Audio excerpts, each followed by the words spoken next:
Hi, this is Dezhi with China Central Television.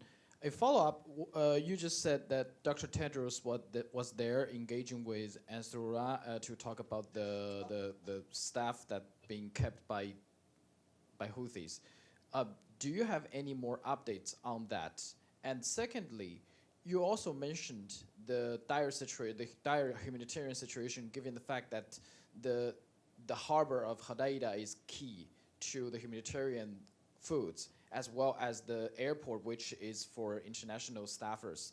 So how would the airstrikes from Israel directly affected your operation there? Thank you. Okay. Thank you so much for the question. So on the detention, as I noted before, some 100 persons were detained in June of this year, and of which 13 of them are UN personnel, and then a further 4 UN personnel were detained in 2021 and 2023. In total, 17 persons have been detained. Approximately 6 weeks ago, one UN personnel was released, and 2 NGO persons were also released. All of our persons, all of the UN colleagues who have been detained have been working on humanitarian and aid projects throughout this period. They're covered by UN privileges and immunities, and they should have not been detained. And we have repeatedly called upon the authorities in Sana for their release. We have seen over the last weeks some slight improvements, but one person have been able to speak with their families at least one occasion. And as I noted, 1 UN personnel and 2 NGOs were released some 6 weeks ago. The discussions that myself and Director General Tedros engaged in here were to seek a way forward so that all UN personnel and non-UN personnel, NGOs and civil society, could be released. In our discussions with various senior officials in Sana, they gave us commitments that we hope will lead to the eventual release of our colleagues. In terms of the, I'll sort of stop there and then I'll move on to the discussion about the harbour. So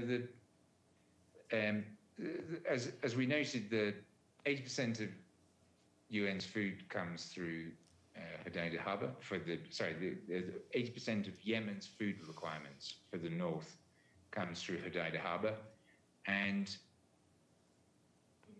I would say close to 90%, 95% of all the medical supplies. So the harbour is absolutely vital. If that harbour is decapacitated, and there have been numerous airstrikes on that harbour. There was airstrikes twice yesterday. Some days ago, the tugs, which are used to bring in the big ships, 2 tugs were destroyed, and there have been previous airstrikes in and around the harbour over the last months. If that harbour does not operate, then we will see a dramatic and sudden decrease in the humanitarian situation in Yemen. The harbour is a civilian location, and the Security Council has established 2 missions in order to assure that. One is the UNMAHA, which was set up as a result of the Stockholm Agreement, and their purpose is to ensure that the harbour is used only for civilian purposes.